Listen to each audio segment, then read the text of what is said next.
عاشروهن بالمعروف وقال النبي صلى الله عليه وسلم خيركم خيركم لأهله وأنا خير لأهلي أو كما قال عليه الصلاة والسلام اللهم أيدنا بتأييدك اللهم أيدنا بتأييدك اللهم أيدنا بتأييدك یا رب العالمین۔ محترم معزز بھائیوں، بزرگوں، پردہ نشین محترم خواتین، دنیا میں اللہ تعالیٰ نے اپنی بندگی کے بہت ساری پہلو بنائے ہیں۔ بندگی کا ایک پہلو عبادت کا ہے، جس کا انفرادی اعمال سے تعلق ہے۔ عبادت ہر انسان کی انفرادیت سے تعلق رکھتی ہے۔ ہر انسان چاہے وہ جماعت کے ساتھ نماز کیوں نہ پڑھتا ہو، اپنی اپنی نیت، اپنے اپنے اخلاص، اپنے اپنے تقوی اور طہارت پر اس کی نماز کی قبولیت کے فیصلے ہوتے ہیں۔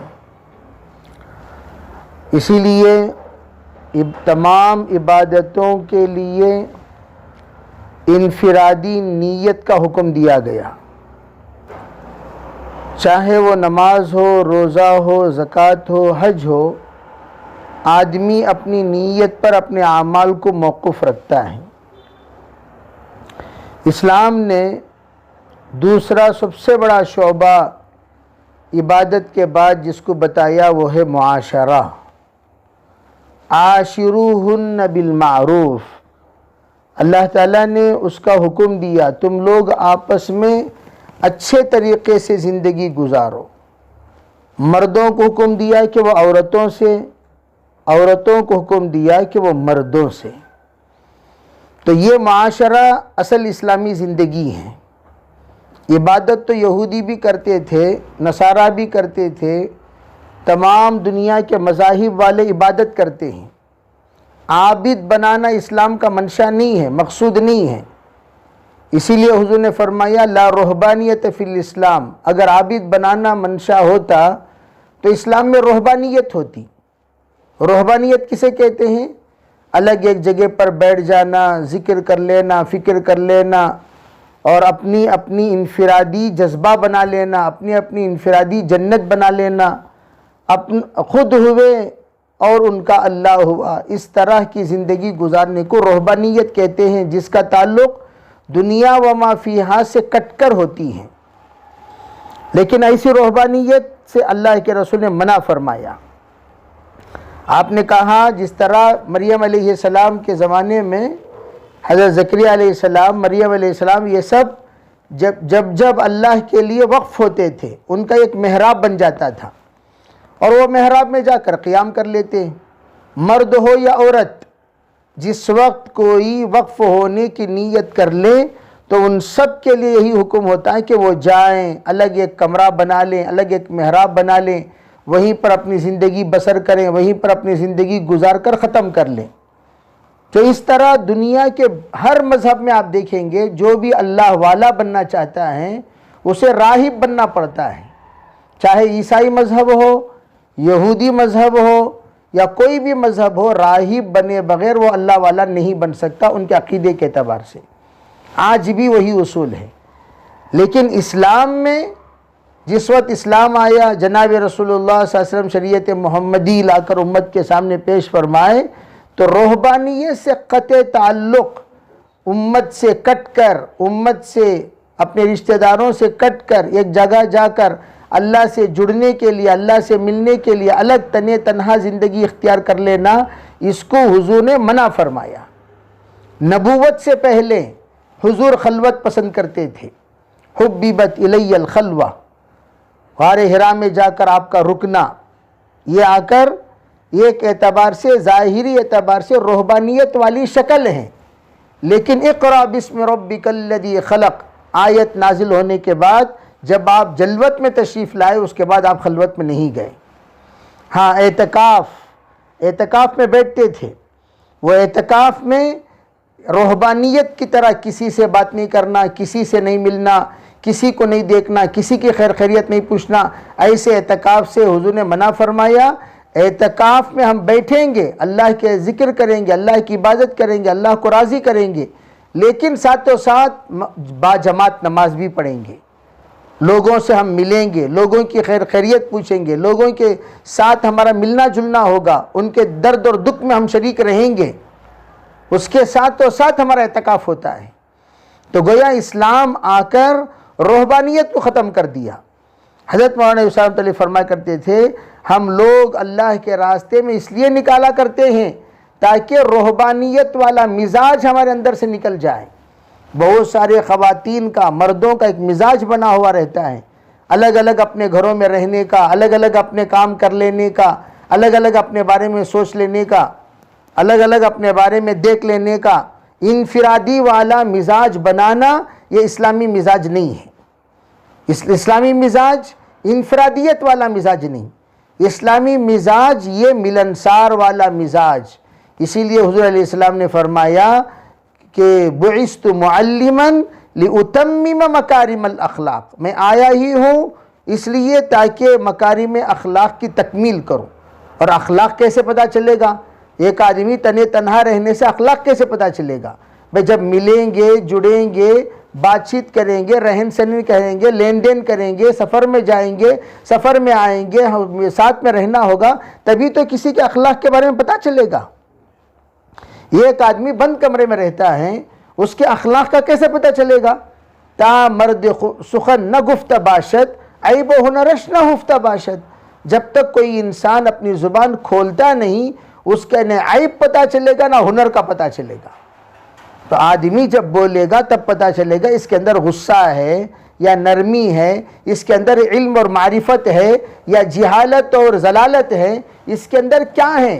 اس کے ذہن کے اندر معرفت ہے یا زندیقیت ہے، اس کے اندر ایمان ہے یا نفاق ہے، کیسے پتہ چلے گا؟ یقین ہے یا شکوک و شبہات ہیں؟ یہ اس وقت پتہ چلے گا جب ہم بولیں گے۔ ہم بولیں گے کب؟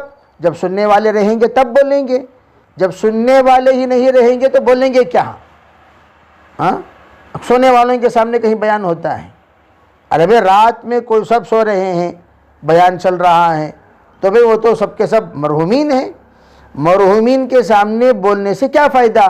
اسی لیے علماء کہتے ہیں کہ عاشروہن بالمعروف جو حکم دیا گیا قرآن پاک میں، وہ اسی لیے تاکہ ہم لوگ آپس میں اسلامی طور و طریقے کو اپنا کر جب جئیں گے اخلاق کے ساتھ، اسی اخلاق کو اسلام کہتے ہیں، اسی اخلاق کو دین کہتے ہیں، اسی اخلاق کو دینداری کہتے ہیں، اسی اخلاق کو سنت کہتے ہیں، شریعت کہتے ہیں، سیرت کہتے ہیں۔ خالی تسبیح ہاتھ میں پکڑنے کا نام سنت، شریعت، سیرت نہیں ہے۔ اللہ کے رسول علیہ السلام سب سے زیادہ اپنے بیگمات کے ساتھ زندگی گزارے، اپنے بچوں کے ساتھ زندگی گزارے، اور آپ علیہ السلام کا صحابہ اکرام کی نجی زندگی میں آپ انوالو ہوئے۔ اللہ کے رسول علیہ السلام کئی ازدواجی زندگی کی تلخیوں کو آپ نے دور فرمایا، اس سب کو دین آپ نے سمجھایا۔ اگر آپ انوالو ہو کر زینب اور زید کا مسئلہ حل نہ کرتے، حضرت زینب حضرت زید ان دونوں کے درمیان لڑائی ہو گئی تھی، اللہ کے رسول انوالو ہو کر آپ نے اس مسئلے کو حل کیا، اور بریرہ اور مغیث رضی اللہ عنہما ان دونوں کے درمیان حضور انوال ہو کر ان کے مسئلے حل فرمائے۔ تو اس کو دینداری کہتے ہیں۔ صرف حضرت مولانا صاحب علیہ فرمایا کرتے تھے ارے بھائی جس کے اندر جتنی کیپیسٹی ہے، جس کے اندر جتنی صلاحیت ہے، اس پر اتنی ذمہ داری ہے۔ ارے بھائی آپ ٹو ویلر ڈرائیور ہیں، آپ کو ٹو ویلر کی ذمہ داری دی جائے گی، آپ کو تھری ویلر ہیں تو تھری ویلر کی، فور ویلر ہیں تو فور ویلر کی، آپ 8 ویلر ہیں تو 8 ویلر کی، آپ 16 ویلر ہیں تو 16 ویلر کی، 28 ویلر ہیں 28 ویلر کی۔ ہر ایک ڈرائیور کی صلاحیت الگ الگ ہوتی ہے، اسی اعتبار سے اس کے حوالے گاڑی کی جاتی ہے۔ اسی طرح دین کی ذمہ داری کہتے تو ہیں عالمی عالمی، عالمی کا مطلب کیا؟ پورا عالم نہیں، تیرا عالم جتنا ہے اتنا فکر کر۔ تیرا عالم کا مقدار کیا؟ تیرا عالم کتنا ہے؟ وہ اللہ کے رسول عالمی ہے، عالم میں تو پھرے نہیں۔ آپ عالمی ہیں، عالم میں کہاں پھرے؟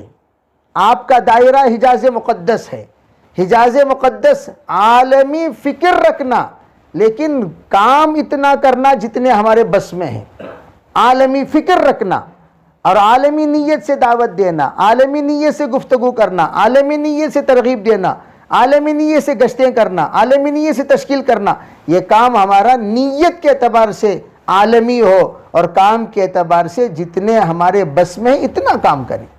ہمارے بس میں سب سے پہلے کیا ہے؟ ہمارا گھر، سب سے پہلا نمبر ہمارا گھر۔ انذر عشیرتک الاقربین سے پہلے اللہ کے رسول علیہ السلام کو یہ حکم دیا گیا، وَأْمُرْ أَهْلَكَ بِالصَّلَاةِ، یہ ابتداء کا حکم الگ ہے، بعد کا حکم، بعد میں اللہ کے رسول کو حکم کیا دیا گیا؟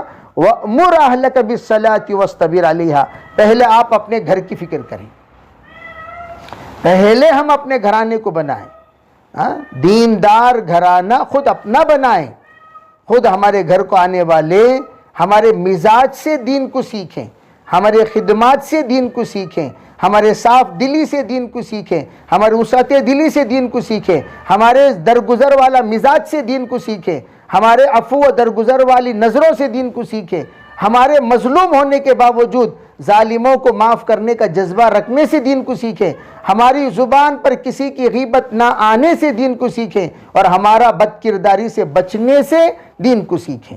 دین کو سیکھنے کا طریقہ یہ صرف الفاظ سیکھنے کا نام دین نہیں ہے۔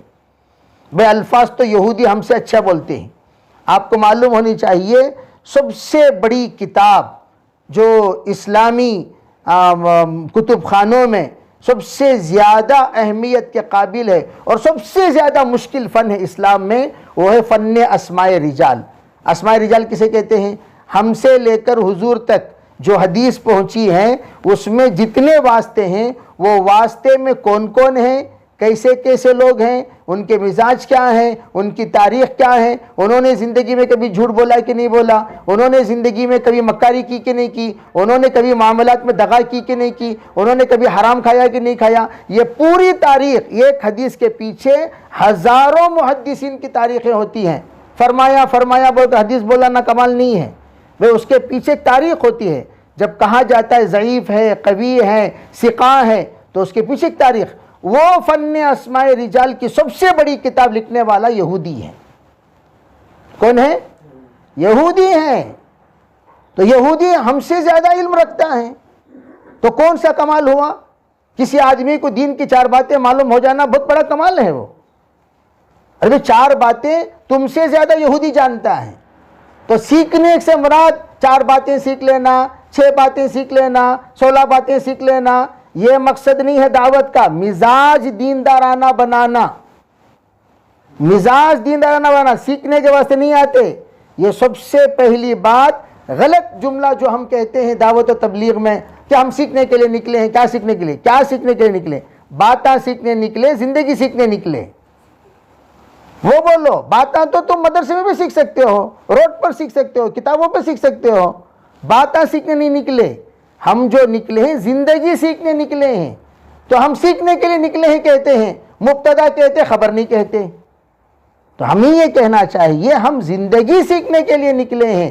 اللہ کے رسول علیہ السلام کی صاحبزادی حضرت فاطمہ ہیں، لیکن پوری تاریخ میں 50 روایتیں حضرت فاطمہ کی ملیں گی۔ 40 حدیث تو ہمارے مکتب کا بچہ بولتا ہے، 40 حدیث مکتب کا بچہ بولتا ہے۔ حضرت فاطمہ کو کتنی حدیثیں یاد تھی ہوں گی، لیکن پوری ذخیرے حدیث میں 50 روایتیں حضرت فاطمہ کی ملیں گی، صرف 50۔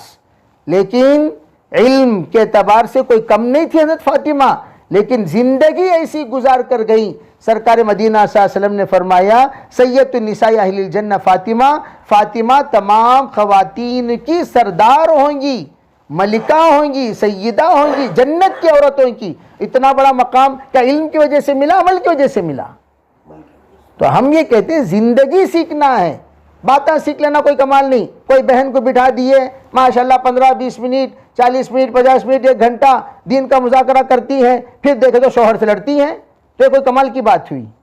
ابو جہل کا علم ہوا، وہ ابو لہب کا علم ہوا، یہودی کا علم ہوا، نصارہ کا علم ہوا، جو علم عمل پر نہ کھڑا کرے وہ علم ضلالت ہے، جو علم عمل پر کھڑا کرے وہ علم ہدایت ہے۔ دونوں میں زمین و آسمان کا فرق ہے۔ ہم یہ نہیں کہتے کہ بھئی سیکھنا نہیں چاہیے، سیکھو، سیکھنا عمل کرنے کی نیت سے، سیکھنا عمل کرنے کی نیت سے۔ ہم صرف اپنی زندگیاں مستورات کے ساتھ، خاص طور پر ہمارے اکابر کا کہنا یہ ہے، اللہ کے راستے میں نکلنا اور نکالنے کا منشا مستورات کو گھر گھر گھمانا نہیں ہے، گھر گھر گھمانا نہیں۔ ہمارے اکابرین کی عورتیں بہت کم اللہ کے راستے میں گئی ہیں، لیکن مزاج دیندارہ بنائی ہیں۔ مولانا احمد لاٹ صاحب مدث ذلہ علیہ آج سے، بھئی ان کے بیگم کا تو انتقال ہی ہو گیا، ان کے بیگم ایک مرتبہ بیگم کو لے کر پہنچے، چلے والوں کا جوڑ تھا۔ مولانا احمد لاٹ صاحب مدث ذلہ علیہ کہنے لگے بھئی کیا ہم بیگم کو لا سکتے ہیں؟ پوچھا حضرت کیوں، کیا قصہ؟ کہا بھئی میرے بیگم تو اشرا لگائی ہے، چلہ تو لگائی ہوئی ہے نہیں۔ میرے بیگم کیا لگائی ہے؟ اشرا لگائی ہے، چلہ لگائی ہوئی تو ہے نہیں، کیا لا سکتے ہیں؟ ارے حضرت آپ کیوں نہیں کی؟ لائے۔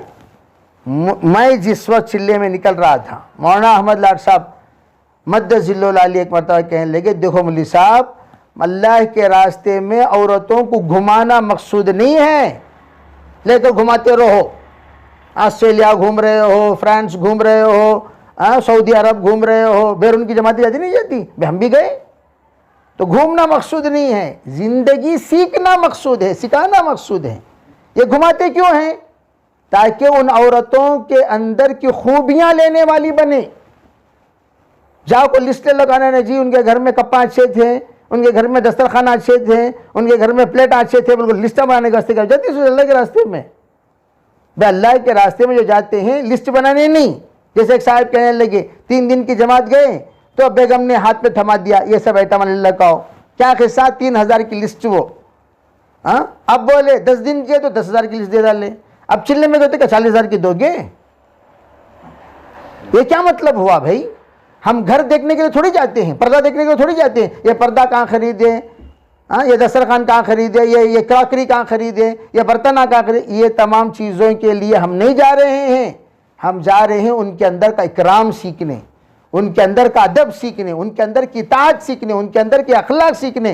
صحبت صالح ترا صالح کنت، صحبت طالح ترا طالح کنت۔ اس لیے محترم خواتین اور تمام بھائیوں سے بھی سب سے گزارش ہے، نیت کریں، ارادے فرمائیں، انشاءاللہ ہم دین سیکھیں گے عملی طور پر، باتوں کے اعتبار سے دین نہیں۔ باتوں کے اعتبار سے دین تو بہت بولنے والے ہیں، بہت سیکھنے والے ہیں، بہت سنانے والے ہیں، بہت سمجھنے والے ہیں، بہت سمجھانے والے ہیں۔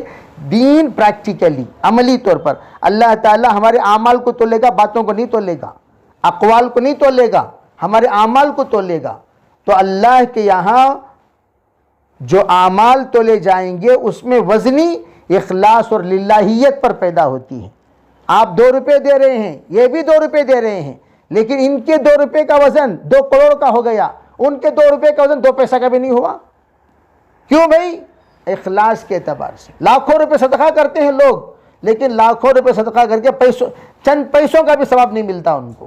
کیوں؟ ریا ہی ریا ہے صدقے میں، اور چند لوگ ہیں چند پیسے صدقہ کرتے ہیں، کروڑوں کا اللہ تعالیٰ ان کو نیکی دے دیتا ہے۔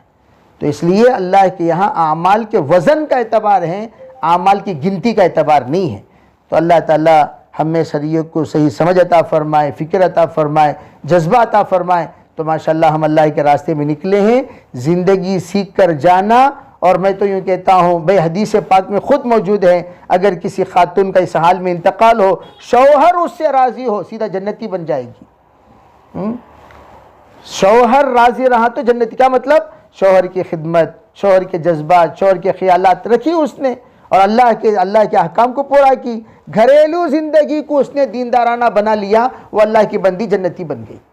تو اس لیے ہم سے یہ نہیں پوچھا جائے گا کہ بھئی جذبہ تو ہونا چاہیے، کہ چلو 3 دن نکلے، ہم اس کے بعد عشرہ نکلنے کی نیت کریں، عشرے کے بعد چلہ۔ یہ چلہ جو کچھ اوقات نکال رہے ہیں وہ آ کر اپنی زندگی کے اندر کی کمیاں دور کرنے کے لیے، اس کے لیے جاتے ہیں۔